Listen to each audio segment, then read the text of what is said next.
how's it going? Good morning, good evening, good afternoon, whatever applies to you.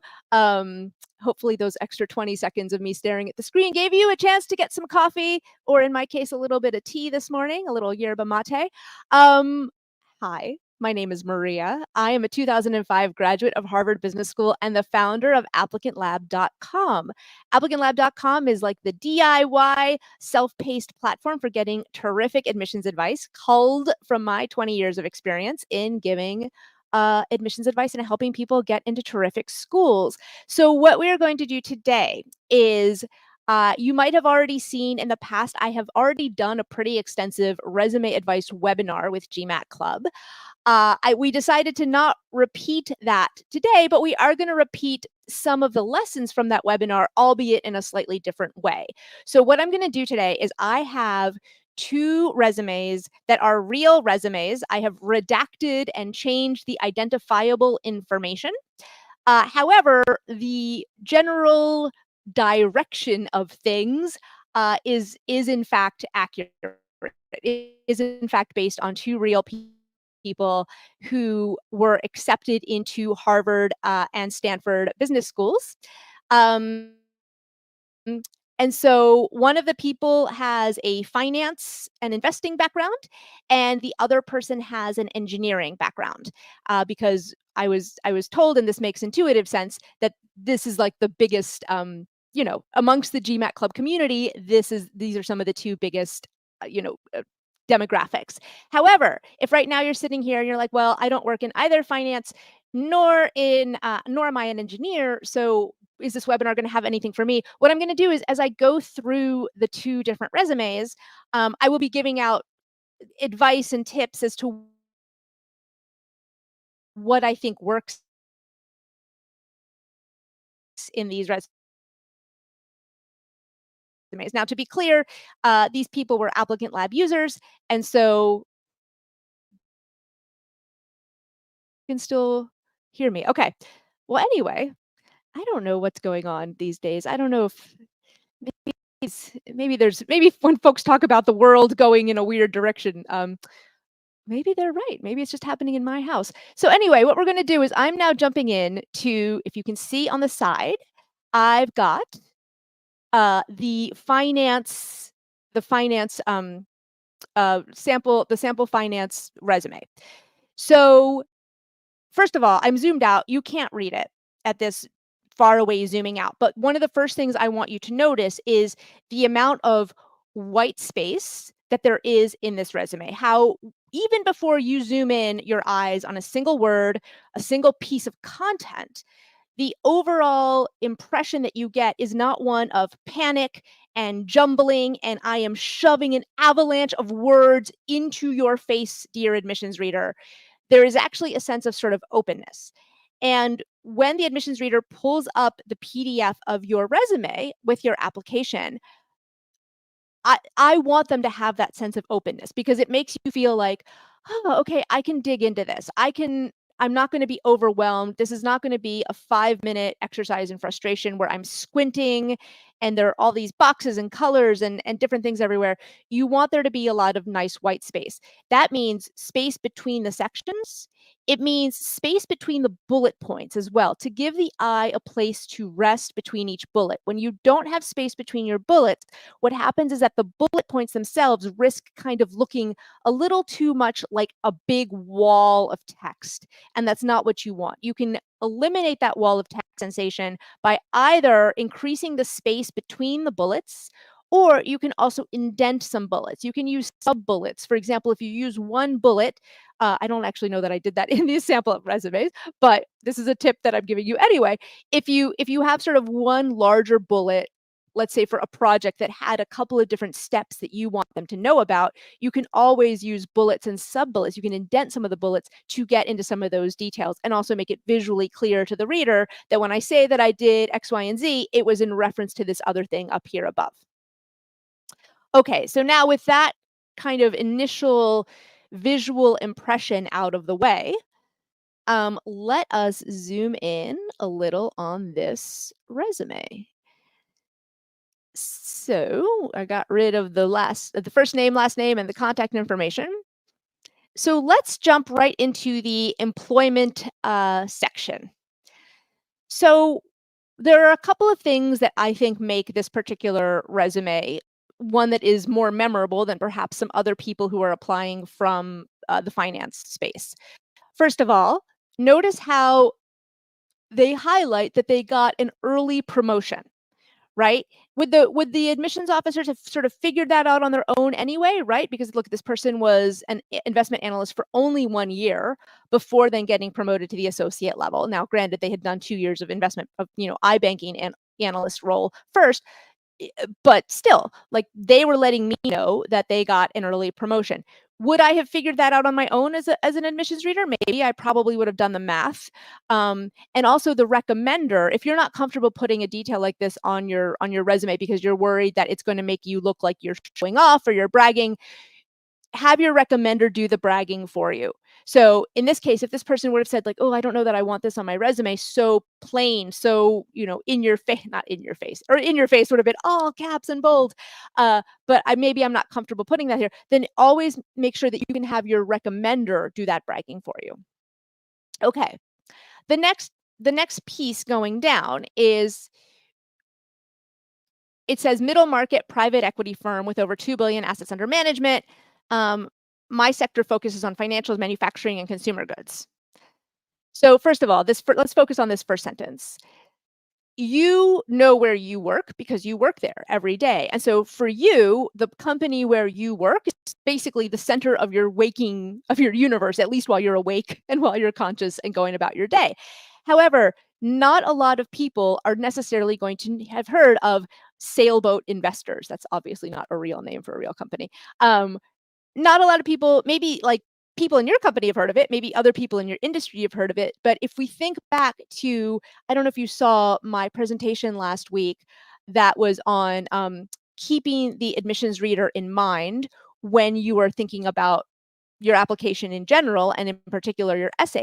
In this case, remember that the reader might be an expert in the financial space, but they might not be. Your reader might be a second year student, or your reader might be some sort of outsourcing that is done to professional readers whose job it is for 6 months out of the year just to read and analyze these things. So you know what sailboat investors is, but the average person might not. So if you are working for a company that you think, I actually think everyone should put this. I call this in the applicant lab the background blurb.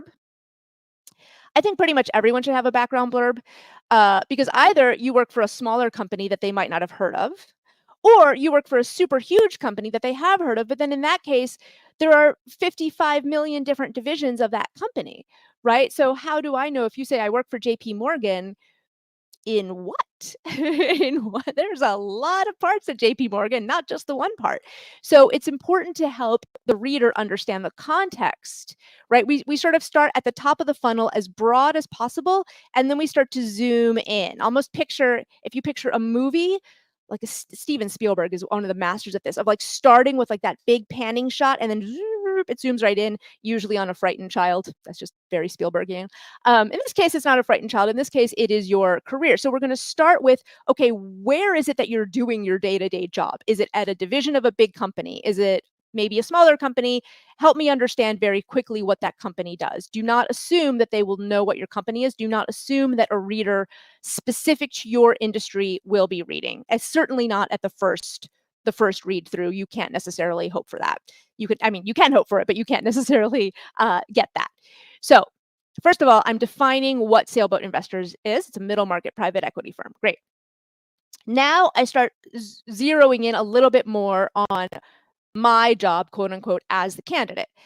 Here are the types of industries I focus in within our group: financials, manufacturing, and consumer goods. Responsible for sourcing, diligence closing, and portfolio guidance, and I manage one analyst. So here is where I'm describing my responsibilities, and I'm also highlighting that I have a direct report.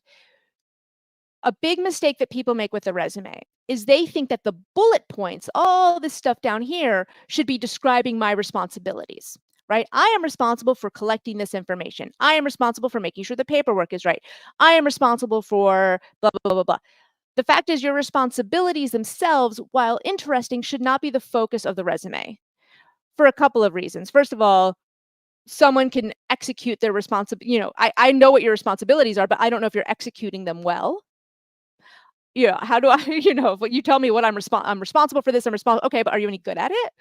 Not to be rude, but are you any good at it? And number two, because especially if you are from an overrepresented group, such as someone from investing, PE, banking, I already kind of sort of know what your job is, right? I might not know what your company is. I might not know sailboat investors, between Popeye investors and, pirate investors, but I kind of know what a private equity investment analyst does, right? So you don't need to spend a lot of space or spill a lot of proverbial ink describing what your responsibilities are. I just put, I let this person keep this here because it's like, well, okay, fine. I would have guessed that this is your job anyway, but fine. And then an important thing here is if you do manage someone, it is important to try to bring that up to the fore, just because that shows that you've had a certain level of experience that perhaps other people in the applicant pool haven't had. So next, moving on to the bullet points. Let me zoom in a little bit more. The first bullet point is I closed 3 deals from 7 submitted term sheets, which is the highest close rate at the associate level, following, I sourced and then I also entered diligence with 50 potential portfolio companies. So first of all, one of the best things about this bullet point is 2 things.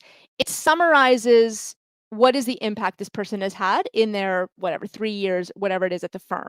It pretty much summarizes it like, yeah. I can go into details, and I'm going to in the bullets that follow, but here's an overview of my accomplishments, right? The net impact that I've had on this firm is I've closed 3 deals, right? And we got to the term sheet phase with 7 of them. Not a lot of associates are necessarily closing this many deals. So the second thing that this does well is it not only quantifies the overall impact, but it also makes me realize, and this is true for whatever your job is, you want to try to contextualize what your accomplishment is. So I don't work at your sailboat investors. I don't know what's typical for an associate to close how many deals. How do I know that? If 3 out of 7, if someone doesn't know anything, and if they don't know any better, they might say, well, that's a lower than 50% rate. Like maybe maybe this person's not very good at their job. So it's up to you to point out when it is that, for example, highest in department, or 20% above expectations, or, fastest growing division in the company. It's up to you to provide those little context clues. Usually one of the best ways to do this is through percentages. So someone might say something like, well, I helped increase my company revenue by $200,000. And at some companies, $200,000 is life-changing. It's a doubling of the revenue. But for other companies, like Mark Zuckerberg probably has $200,000 of change in his couch, right? Like for someone like at a Meta, a $200,000 impact, oh, womp womp, not so. If you can help provide that context, like percentages, or any sort of way to summarize, like, no, actually, this is a big deal. Please do that. Now, to be clear, this person doesn't say highest close rate at associate level because I'm a genius. Who's the best? Me. I'm the best. Boom. Of course, they're not saying it that way, but they are simply factually stating that this is very, no one else in their firm had closed at this level, had closed this many deals. And then moving on, and the reason also I mentioned this is that sometimes there's a temptation to say, well, Maria, I did diligence with like 50 portfolio. I almost, I was looking at 50 different deals. Should I list all of them, or should I try to list all of them, or let me just put like, let me try to list every single deal I worked on. Keep in mind that the resume is not meant to be a full inventory of everything you've ever done in your life, every responsibility, every deal you've ever looked at, anytime, any idea you've ever had. Like the resume is meant to be a listing of your greatest hits. Like if they were to only read the resume and you wanted to be a competitive candidate based on that, which stories, which accomplishments, which triumphs, wins would you most want them to know about you? So even though this person worked on a bunch of deals, we decided to highlight the 2 that they thought were the most uncommon for someone at at their level, or the ones that they were proudest of, or the ones also thinking ahead to the interview stage. Because for most schools, not for HBS, and also MIT and NYU, but most other business schools, they do something called a blind interview. And that means that the interviewer will not have seen anything in your application whatsoever except for just your resume. So if you want your interviewer, if you're sitting, and you're thinking, even at this early stage in the application game, like, oh man, and when I get to the interview, I cannot wait. I hope they ask me about that company that I saved from bankruptcy. That's up to you. You can help indirectly control where that dialogue goes by highlighting certain things on the resume and leaving certain things off. So, um, why were these 2 bullet points the ones that we focused on? Prevented the bankruptcy of a portfolio company by working with the CEO. And here's, I reorged the chart. I reorged the chart. I reorged the org chart. I switched suppliers. We got better payment terms. Presumably, this meant that they got the supplier to agree to a longer, accounts payable term. But notice that the person doesn't say, they don't use jargon. They don't say, I switched to a supplier that went to a net 90, whatever the term is for accounts payable, right? We were able to find someone who did net 120 AP processing or something like that. Like, wait, what is net 120 and AP accounts, right? Again, you cannot know if the person reading your resume is going to know necessarily what that means. So how do we summarize it in real terms that even, let's say, someone who doesn't have a business background, like say a dentist, could understand? Well, favorable cash flow terms, they might not fully understand it, but they're going to understand it a heck of a lot more easily than they would understand net 90 AP processing, whatever. So that's something that applies to pretty much anyone, right? Even if you are, I don't know, say a teacher and you're trying to teach, here in Los Angeles, the elementary school kids all take a test called the OLSAT. And so if you're like, oh, I increased the OLSAT, whatever, stanine to 9% or whatever that might be, like, again, keep in mind, like, what's the OLSAT? Instead, you would say, like, I help my students improve their standardized tests, right? Um, okay, so that was one. And the reason, why did we pick this one instead of some of the other ones? Well, because this was a case where this person was not simply acting as an investor, but they actually went into a portfolio company and helped prevent that portfolio company from going into bankruptcy. That's a pretty big deal, right? A lot of people are doing at the PE firms or at, investment banking, they're doing like the due diligence and they're putting together the investor presentations. And maybe they're even closing the deals, but they're not always going into the portfolio company itself and helping manage it. So if you have done that, please make sure to highlight that, especially if you had a good result in this, as this person did. And then the second one here, whoops. The second bullet point that we're focusing on is persuading the investment committee to approve an acquisition of a certain portfolio company by a key competitor. And then it had really good results. So in this case, anytime you can show that you have influenced people above you in your organization, it doesn't matter if you're working in private equity or if you're working on an oil rig in the middle of the Gulf of Mexico, you want to show that you can influence those above you over whom you have no direct authority. So in this case, because this person persuaded the investment committee to do something presumably that they were not otherwise going to do, that's a particularly good example of leadership. And so that's why this one was chosen to go onto the resume.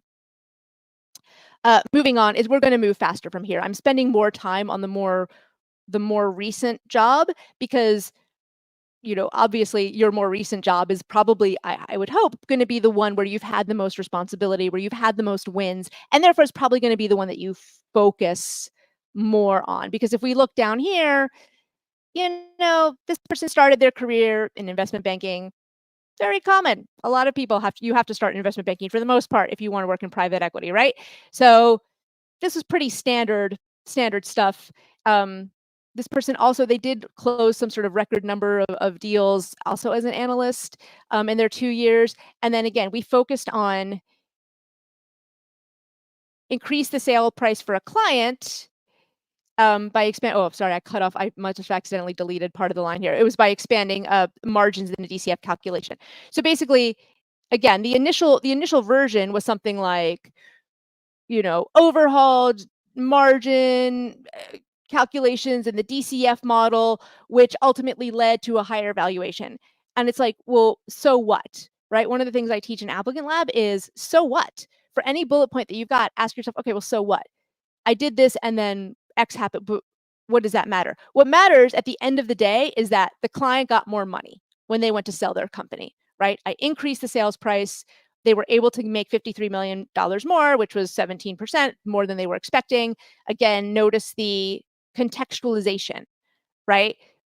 53 million, I don't know if a lot or a little. 17%, aha, I can wrap my head more closely, more easily around something like 17%. So we're focused on the impact and it, again, describing it in plain English. And then here, look, everyone at some point starts at the bottom of the totem pole. So yeah, this person was also putting together the presentations and presenting their models as they went on the roadshow presentation. I mean, that's pretty standard analyst stuff. But notice how we're only spending one bullet point on the resume for something that is a very typical analysty type of job, right? If it's a very junior thing that you had to do, maybe leave it off and save that space so that way you can save that space for more, higher ROI types of things. Okay, for education, the biggest thing to notice here is that they were the president of the finance club at their university.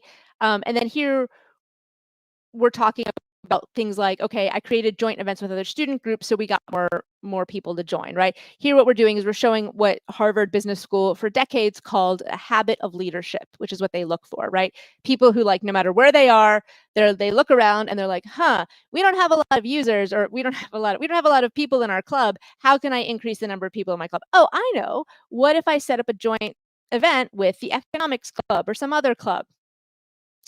So that was one of the big things I wanted to highlight.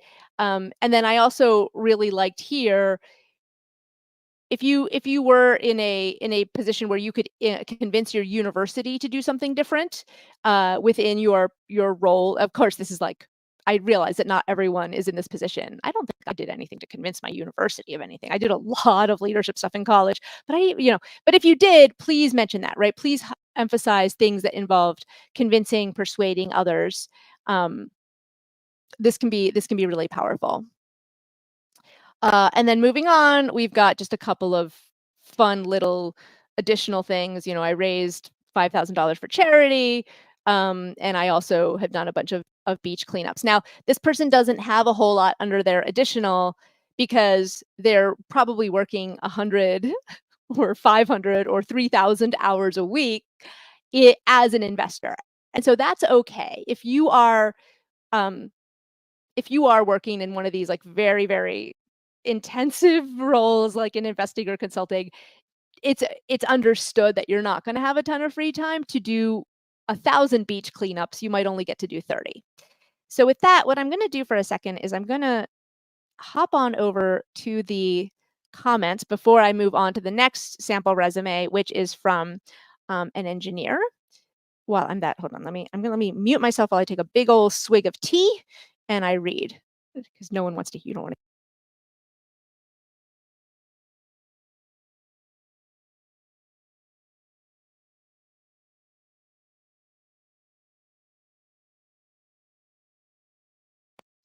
All right. So the only comment is Abby says, I was narrowing the borders of the page to fit more in. I get that, Abby. I totally get that intuition, right? That you're like, I want to squeeze as much in as I can.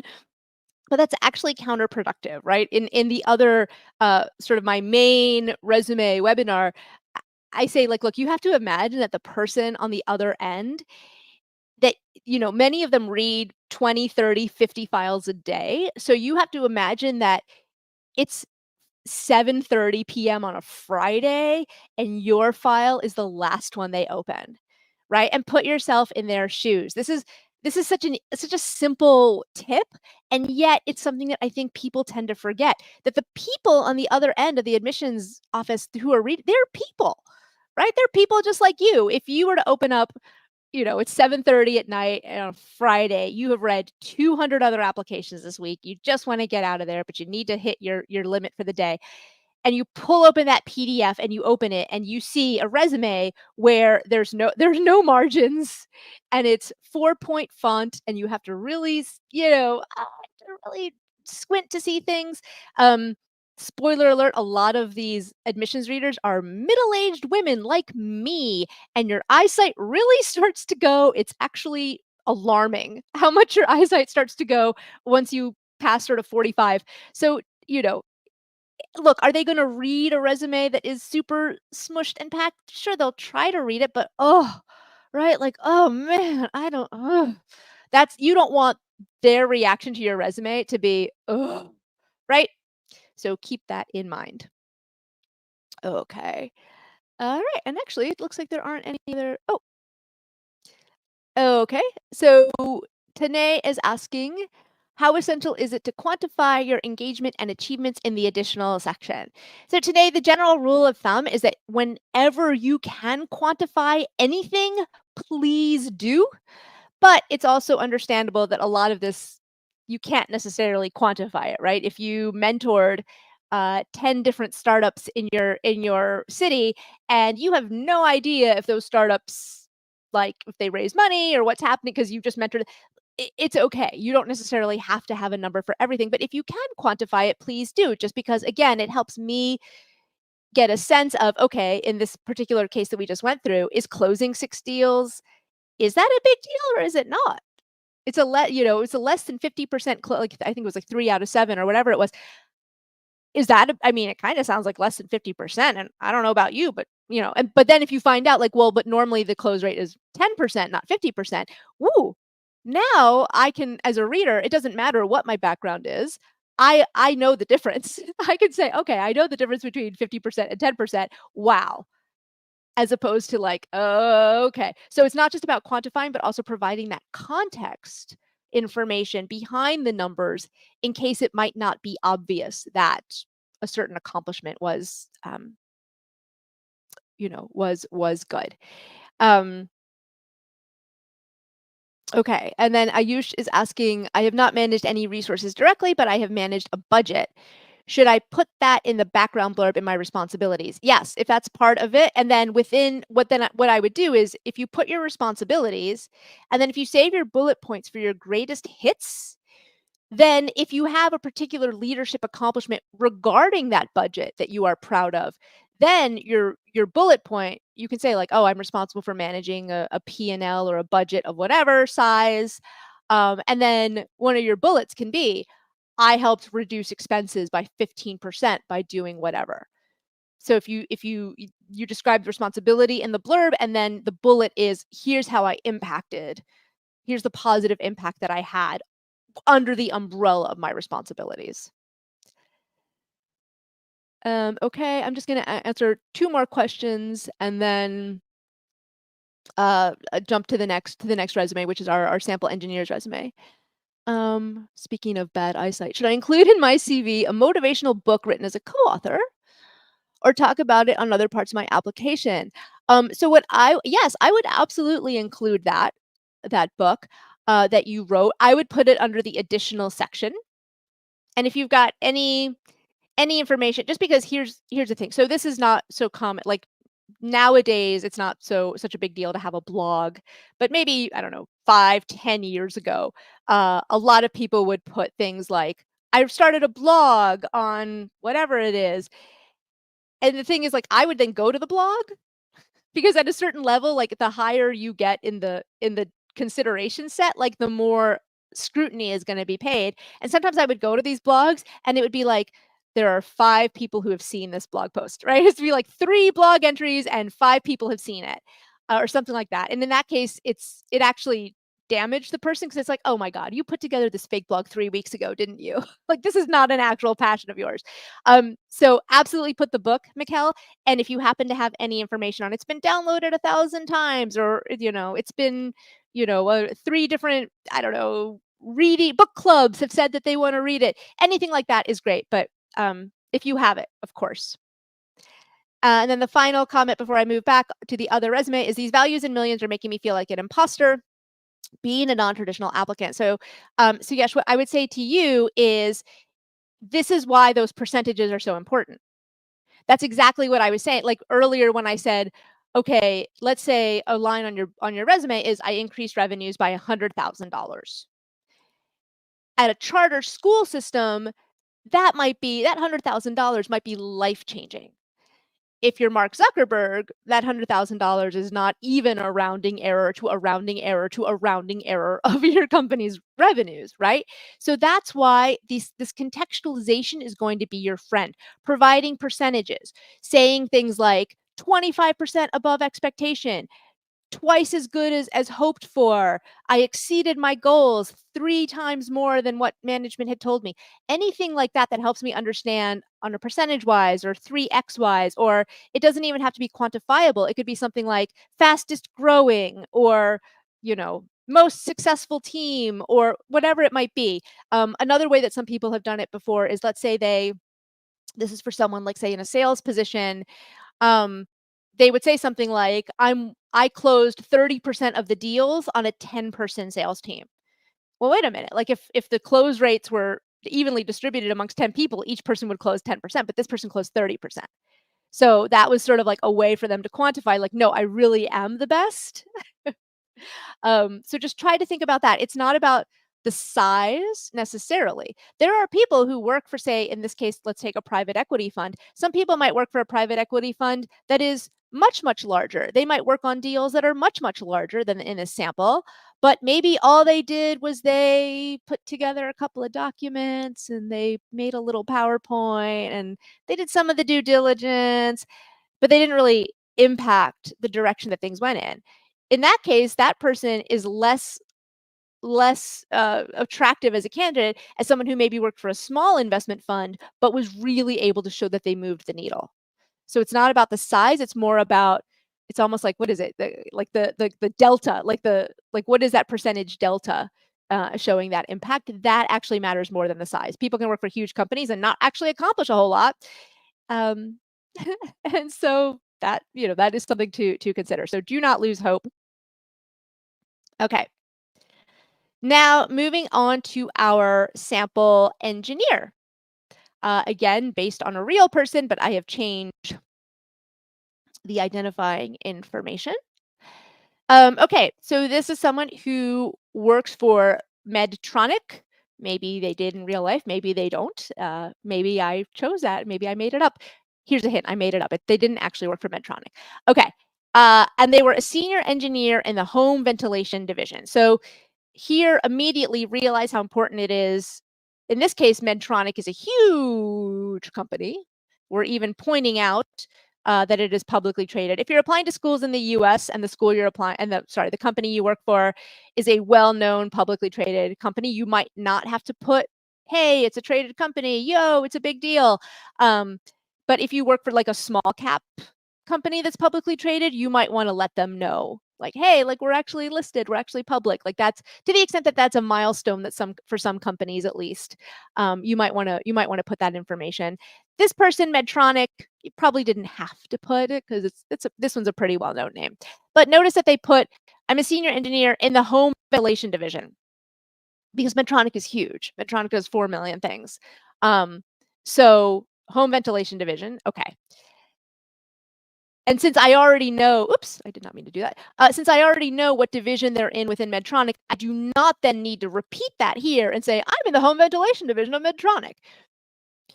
So in this case, since this person kind of did a good job of already explaining where they work, or what division they work in, here it says, "Okay, I'm leading an initiative to create low-cost home ventilators for the African market."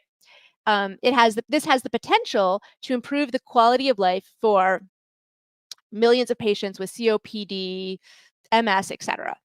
So a couple of things that make this better than what perhaps other people in a similar role might have done. Um, First of all, this home ventilator product at Medtronic has some sort of a name. I don't know what it's called. Let's say it's called the Breathe Easy 2000.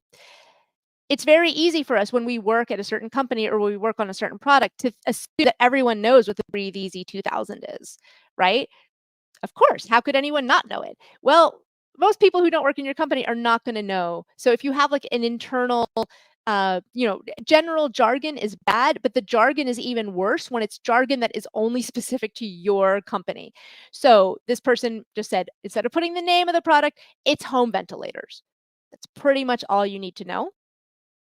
And what was interesting in this case is that because this was like a years-long project that still had not launched, right? For someone who's concerned about like, well, I haven't had that impact yet.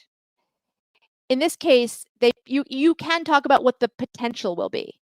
So you're working on a project and you're like, okay, we're only 3 months into a 4-year project, but here's what I've done to try to move this project forward. And by the way, the estimated revenue impact is going to be this. The predicted benefit will be this. The projected savings will be whatever it is. So it's okay for you to say within reason, of course, what you think it's going to do, even if it hasn't actually done that yet. So in this case, they figured out, okay, how many people in Africa roughly would even need an at-home ventilator? And so they just listed out a couple of well-known medical conditions that might need it. So this helps me, instead of saying, I'm improving the design of the Breathe Easy 2000.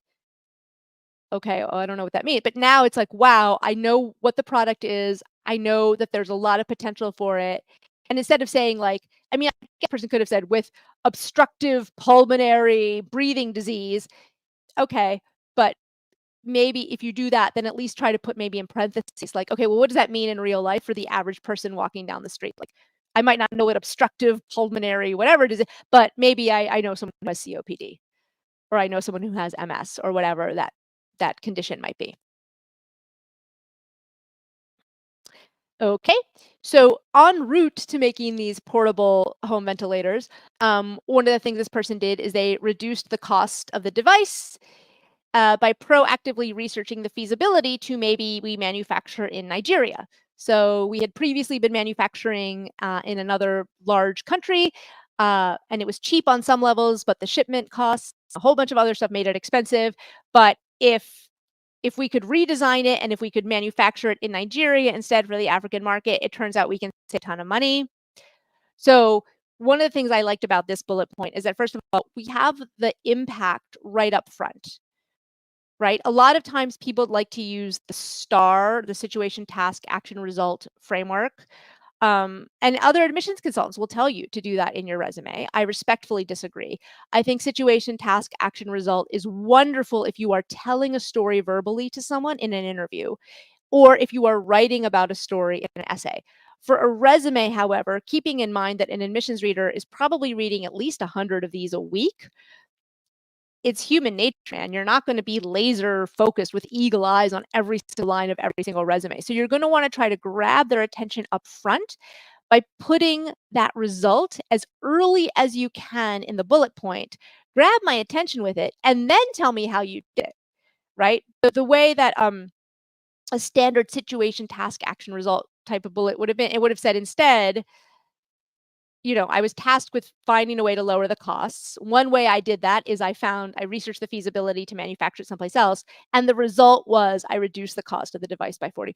It's just you're asking too much of the reader. You're not asking too much. But for me, every little moment of cognitive friction, even if it's just a millisecond or a billisecond or a trillis, I don't even know, whatever the smallest unit of time possible, even if it's just a teeny bit of extra thinking, I don't want them to have to do any extra thinking. I want you to make it as smooth and as easy for them to understand as possible. Or you grab their attention by saying, well, I reduced the cost by 40%, guys. This is a pretty big deal, right? And then how did you do it? Oh, well, I did whatever it was that helped reduce that costs. And the other thing that I'm going to highlight is that here they said by proactively, and then the second bullet point starts with I took initiative. This is important, especially in roles like engineering, where it's important to show that you are an innovator. These business schools don't just want like obedient worker bees who, okay, I tell you to design this thing, you design it, hooray. That's great. That shows that you are a very competent, perhaps even an excellent, perhaps even a gifted engineer. However, as a business school, I'm not looking for the best engineers. That's not the quote unquote job that I am hiring you for. I am hiring you as someone who will eventually go out and be a business leader. And in order to do that, you need to have certain leadership traits like taking initiative, like being innovative, and like being able to persuade other people. So in this case, I wanted to make sure that this person really emphasized, because if the boss had said, hey, maybe it'll be cheaper if we manufacture someplace else, would this still be a nice bill? Of course it would be nice, but it's extra impressive because this person, this idea of almost like I keep falling on this metaphor of like the meerkat. I don't know if you've ever seen a meerkat. It's this little animal that kind of peeks its head up. It's a little rodent, I think, and it peeks its head up out of its little house and it looks around and then it goes out hunting for food. Like you want to be like the little meerkat who's like, wait a minute, we've always assumed that we have to manufacture these things in China. What if we don't? Right? Like, wait a minute. What if we've been assuming, if we jump to the next one, we've been assuming that our user instruction guide is really self-evident. But what if it isn't? Right? So that's why if you at any point, again, just if you're like, well, but I actually some of my greatest accomplishments were done at the behest of a boss. That's okay. Again, this is just if you've got it, put it in there. So the second one is I took the initiative to revamp the user instruction guide after I visited 6 clinics in market, presumably someplace in Africa, and I noticed that it was too difficult to understand. So what I like about this bullet point, it shows that they took initiative. It's also something that you wouldn't expect. If this person had simply made all of their bullet points about, I optimized the valve design and whatever, like, okay, fine, you're the engineer. Like, of course you optimized the valve design or whatever.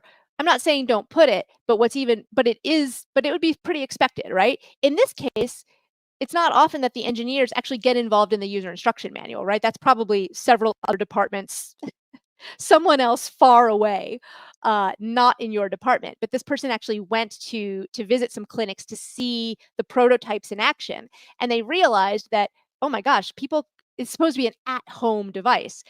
But if people take it to their homes and they don't know how to use it, uh-oh, not great, right? It's not the best invention in the world is not going to mean anything if people don't understand how to use it, right? So this shows initiative. It also shows that they went out into the field to do actual research, like first primary research with customers, which is not always common. Sometimes engineers are kept in the back and just told by a product manager, like, hey, this needs to be fixed, do it.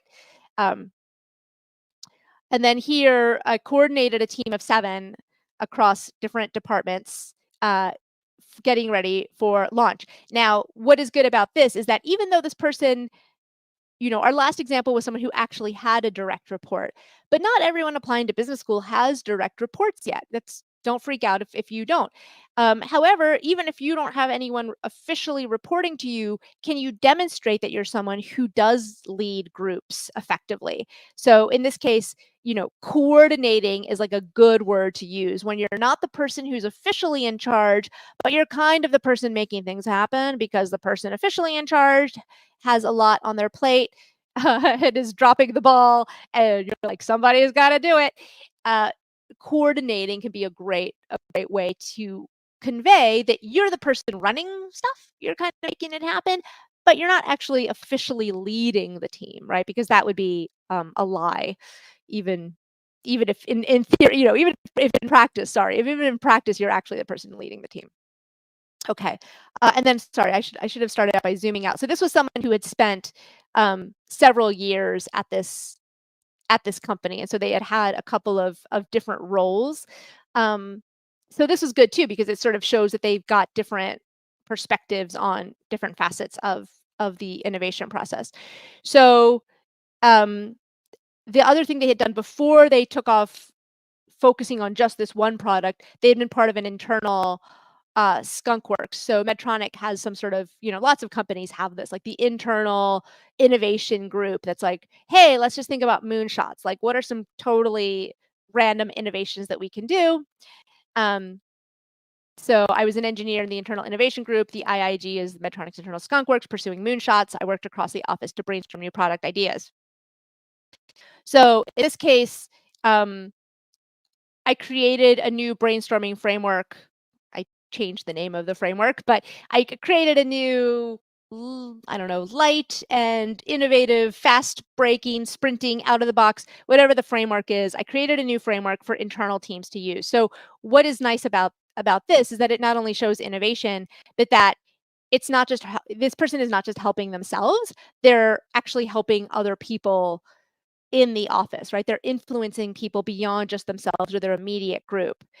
Um, that's really beneficial because it's, again, it sort of shows this awareness of, okay, even though my job is just this one piece right here, I'm actually thinking about the rest of the, what are other things that people need.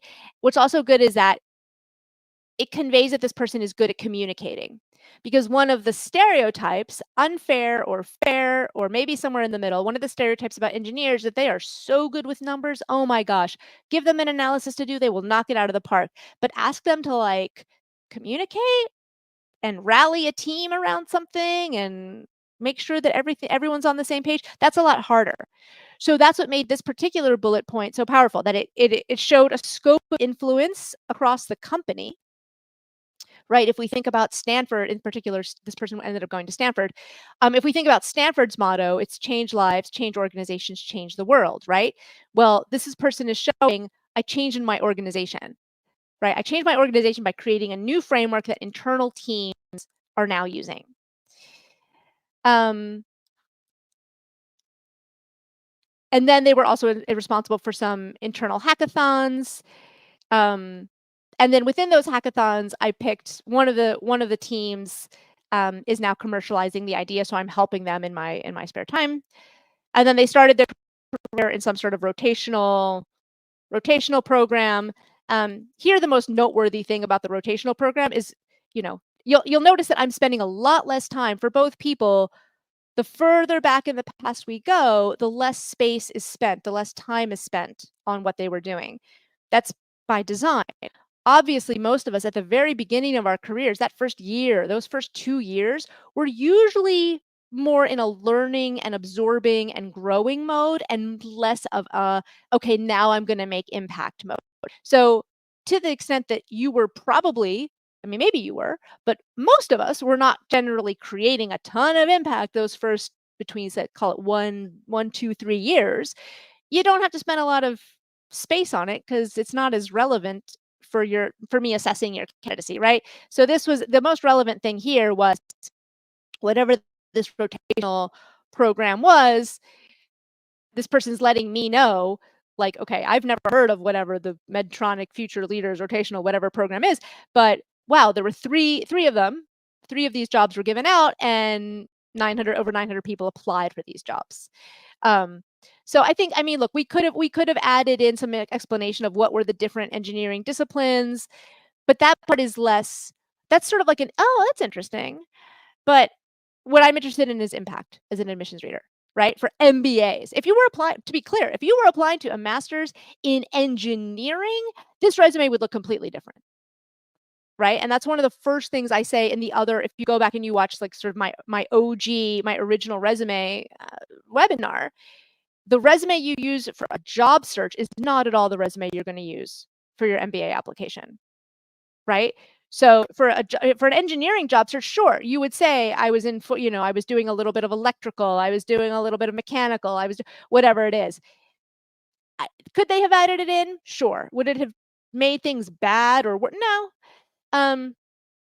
But also not necessarily as important as the stuff up here of like, oh, I might help a lot of people in Africa who can't breathe. I might help them breathe better. Right? That matters a lot more than like, okay, so what were your rotations in 5 years ago? So here they just mentioned like this one of all the products they worked on, like, oh, here's something interesting. But it wasn't like, notice how like there's not a whole lot there because honestly they're like, well, I was a junior engineer, so who cares? Moving on to the education. So the most relevant thing here is, especially this is because, like, for example, sometimes if you're applying to a school, like say in the US, the US grading system is usually done on a 4.0 scale. And sometimes the Indian colleges might be on like an 8 scale or a 10 scale or whatever. Like you might have like a 7.2 or whatever that might be. And I think originally this person did have what their GPA was.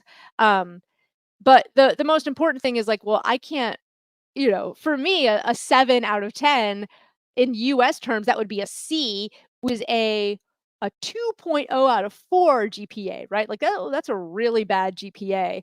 Don't worry though, the admissions officers at these schools at this point, because I'm just using Indian here as an example, because there are so many Indian candidates, if they didn't 10, 15 years ago, if they didn't know that like an 8.2 or whatever is actually a really good GPA, they do now. But you know what? You don't, if you're like, oh, but are they going to know? Are they not going to know? Are they going to know? Are they not going to know? Guess what? That's under your control to communicate that to them, right? If you say there were 100 people in my major and I was third, now it's almost like the number doesn't even matter, right? I know that you were a top performer because you gave me your class rank. Or if you don't know your class rank, did you graduate with honors? Something along those lines, right? So again, don't worry like, oh, are they going to know? Like I went to a college that's on a 5 scale and I have a 4.4, but that's on a don't stress about it. You tell me like how well did you do by conveying if you got honors or if you were highly ranked. Um so this person, the big thing was they got a lot of merit scholarships. And instead of listing out every scholarship, because that's very tiresome, just sort of summarize it like, okay, 85% of my tuition was covered through merit scholarships. We did end up naming one of the scholarships just because it was very elite. It was only granted to, I think, 50. To be clear, I changed these numbers around. It might have been 100, it might have been 10. I don't remember. But the point is like, hey, this was only granted to a certain number of people, of engineering students across India. And then they were the member of some sort of a club. Notice that they weren't like the president of the club. You don't always have to be the president of the club to still have that leadership impact. Just like how above I said, you don't have to be officially the person in charge of the team to be the person coordinating that team's actions and to be the person who is in fact making things happen, right? So in this case, they might not have been the president of whatever the club was, but they were in charge of recruiter relationships, and they were able to increase the number of job offers that the members of that club got by, in this case, 2x. And then the other place where this person really shone, not only did they shine in their work experience, but in their spare time, there was a U.S. hospital, the Mayo Clinic, in this sort of made up example, a very famous hospital in the US that was trying to do healthcare hackathons around the world. And so this person somehow got connected to them. And so they helped organize 3 hackathons for 800 participants. And then within those hackathons, this person mentored 4 of the companies that each ended up winning a $95,000 grant from the Gates Foundation. So again, like this is sort of showing, this is still someone who's very clearly very interested in med tech, right? Are you sensing a theme? I'm sensing a theme. But they're not only looking at, okay, what am I doing within Medtronic? Like, how can I be that little meerkat that pokes my head out of my little burrow? And I'm like, okay, what's going on in the broader ecosystem? What's going on maybe a global level? So even though this person organized hackathons in India, it is sort of extending that sphere of influence beyond just here's my job and my department and my team, and I only care about them, and I'm only positively influencing them. This is someone who worked really hard to expand that sphere of influence, to say, okay, I'm going to help not just people in my company, but people in my city who are involved in this field, try to get funding for their ideas. Again, this is a very Stanford, this type of a thing. This is like, yep, change lives, change organizations, change the world. Definitely, maybe if this person hasn't changed the world yet, they're certainly en route to being able to credibly claim that they have in a small way, granted, small, but still, it exists. And then on the side, the other thing they did is they taught, for every year for the past few years, they had co-taught a half semester class on biomedical engineering, so they were an adjunct faculty member um, at some sort of university. It started in 2020, so it was like during the pandemic, let's say, and so it was easier to do it over Zoom. Um, so that's in case you're like, oh, how did they get to this other city? Well, it's because it was over Zoom. But so, yeah, the fact that like this person had been asked, and actually that's a great question. And now that I think about it, I don't remember if they had been asked to help teach this course or if they sought out this opportunity. That I don't remember. But this is a real way to show like, look, I really am an expert in my field, but the important thing is not so much that I'm the person you wanna hire to build your ventilator. It's more like I know how to teach other people, right? If you can show, especially as an engineer, or even like if you have a very technical role, even something like accounting, like forensic accounting or something where it's like, woo, all you do is numbers. Do you know how to talk to a human being? Anything that you can show where you're mentoring others or teaching or communicating, that helps allay that concern that I might have that, okay, a very technical person uh, might not have the best communication skills. I'm teaching 100 engineering students, or I have taught 100 engineering students. Like, you know, it's usually very hard to teach. And so that at least makes me think like, okay, this is not just someone who's technically excellent. This is someone who has good communication skills. So that is the end of what I've got. I should probably stop sharing. I'm experimenting with this virtual background. I wonder if I'd disappear if I lean back. Anyway, okay, I'm going to take 2 seconds to take a sip of tea, and then I'm going to jump into the questions. It's because I did 5 hours of stuff of webinars yesterday, so my voice is a little bit drier than normal. But just give me 1 second, and I will be with you in 2 seconds.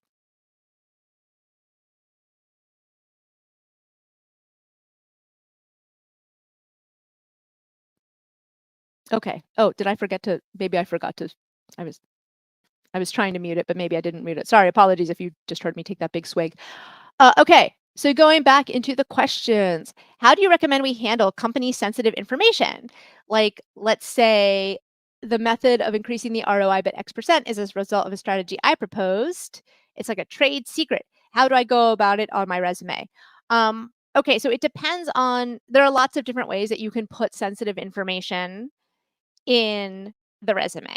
First of all, if you're talking if the sensitive information is a client name that you are not allowed to divulge under NDA, one way you can handle that is you can say, I helped a top 5 bank digitize itself. I helped a top 3 grocery chain, right? I helped one of the top 20 fashion brands in Europe do whatever. So that way you're not necessarily naming the company. But you're giving me a sense of like, okay, it was a big deal. This client probably was a pretty well-known client, but you're not necessarily breaking NDA.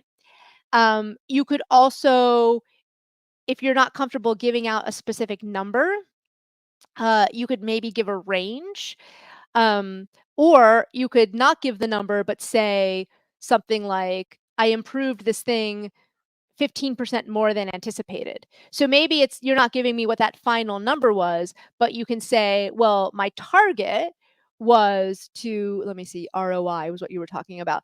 And let's say you increase the ROI by 20%, but you don't want to, that's a number that's like a trade secret somehow. You could say, I increased the ROI twice as much as expected, right? So maybe you don't give the specific number, but you give some sort of indication that like this, what I can't tell you what the number was, but I can tell you that it exceeded expectations in some way.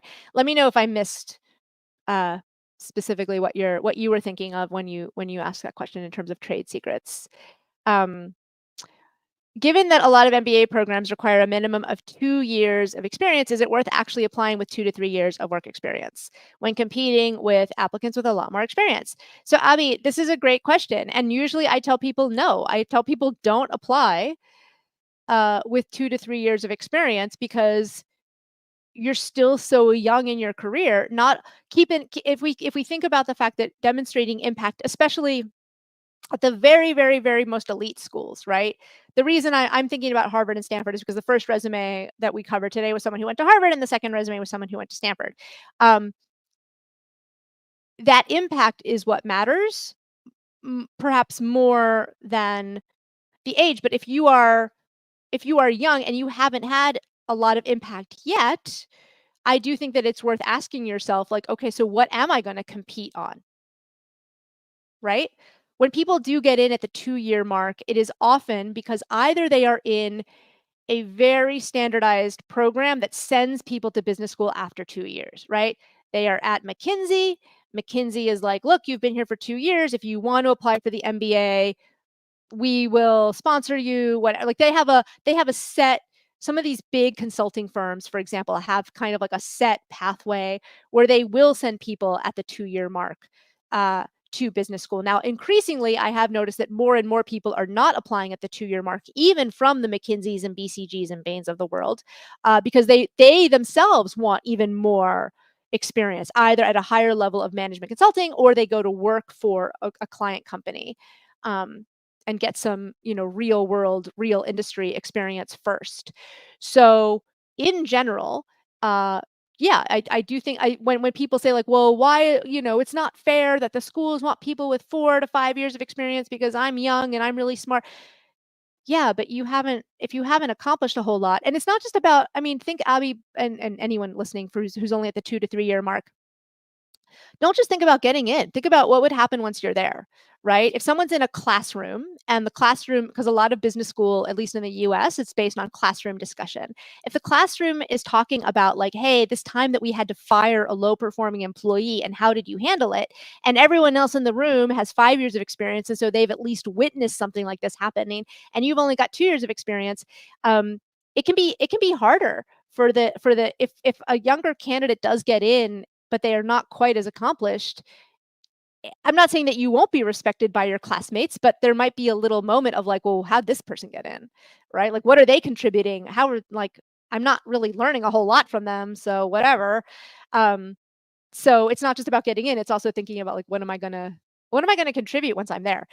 So the people who do get in, going back to who does get in, um, at the sort of the 2-year mark, it's either people who are in very prescribed paths that lead to an acceptance at the 2-year mark, or it's people who, as your intuition might be telling you at this point, who have achieved a lot within those 2 years.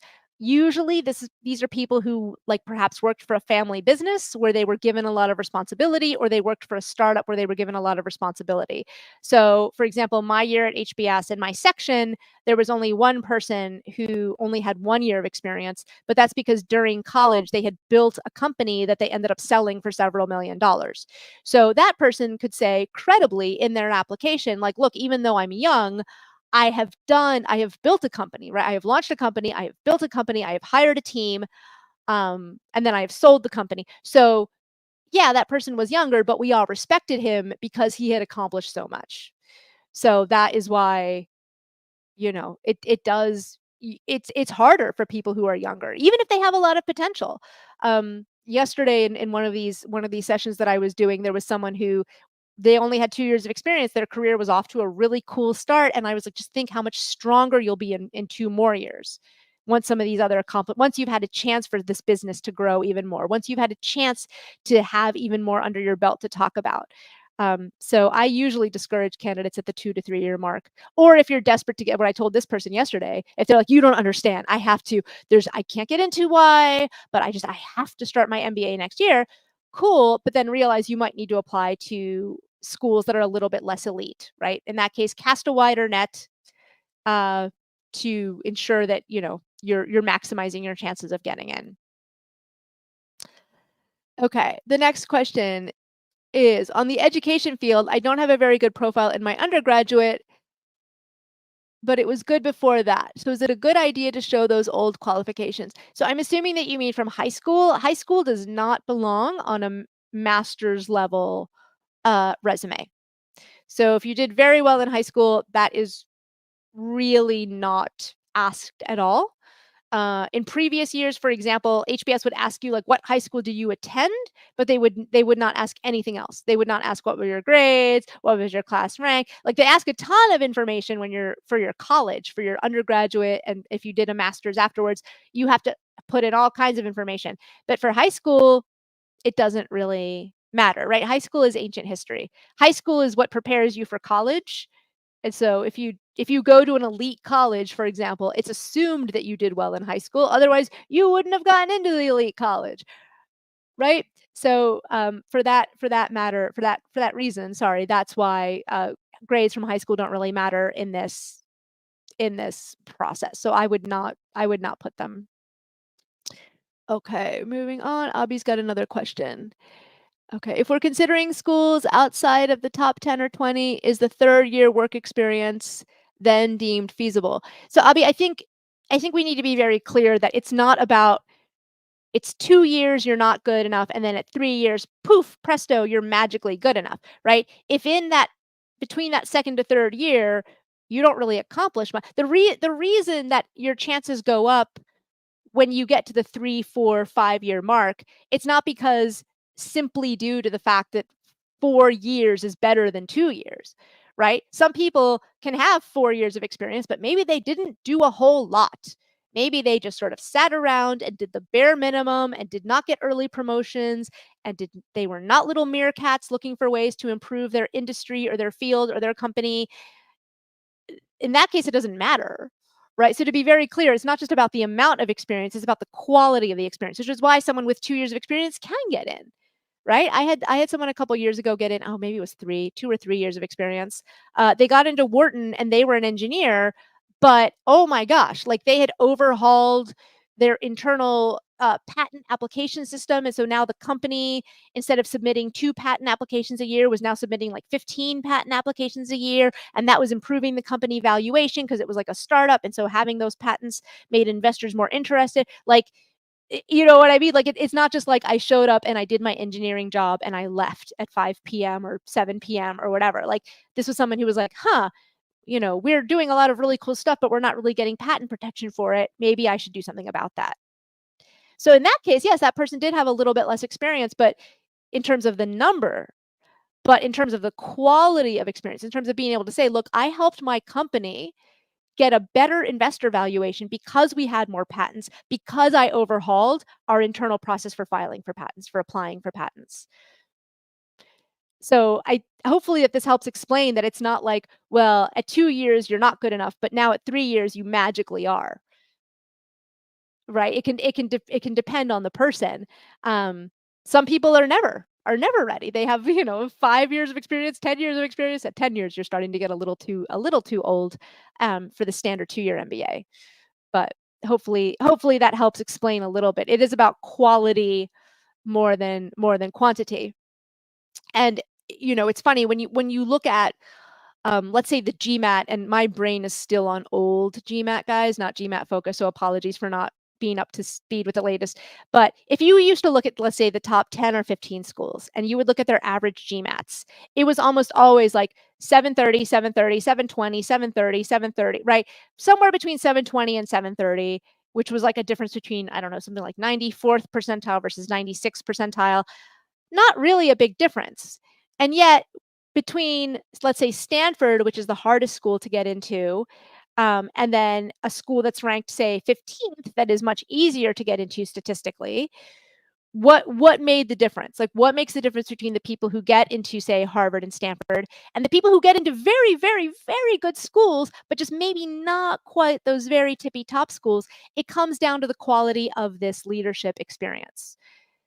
So it's more about so let's say, for example, someone works in private equity, but they haven't convinced their investment committee to do anything different. They're very good. They assemble the pitch decks or whatever. They do the due diligence. They go into the data room. They put together the valuation. Great. That person is still going to get into a fantastic business school, but maybe not Stanford, right? Maybe not Harvard. So hopefully that like this that level of impact, if you almost think of it as like a concentric circles, like here's me in the middle of the circle, and then my next circle is like, say, my immediate team at work, and then my next circle is my company, and then my next circle is my industry, and then my next circle is, ooh, my arms are disappearing. Ooh, my next circle is infinity because my arms are stretching out to infinity. No, I'm just kidding. That the the quickest way to figure out, like, okay, is somebody going to get more into a Stanford or a Harvard or into another school that is also very good, but maybe not quite one of those two schools? It has a lot to do with what is that circle of influence. Now, to the earlier point about like, well, I work at a small company or I work for a small foundation or whatever it is, that's okay. Your circle is smaller, but you can still show that you're going beyond your circle of influence, even if the size of the circle or the magnitude of the circle is smaller. Even if you're talking in terms of thousands of dollars versus millions of dollars, that's okay. But as long as you're showing that you've got so the more impact you've had beyond your own little concentric circle in the middle, the more likely you are to have the leadership abilities. Because it's if you look at the GMATs are pretty much the same, give or take a couple of percentile points, right? So when people are like, "Oh, what makes the difference?" That's what makes the difference. And some people have that at 2 years, and some people have it at 4. Some people need a couple more years to learn, um, and that's fine. But it is important to have it.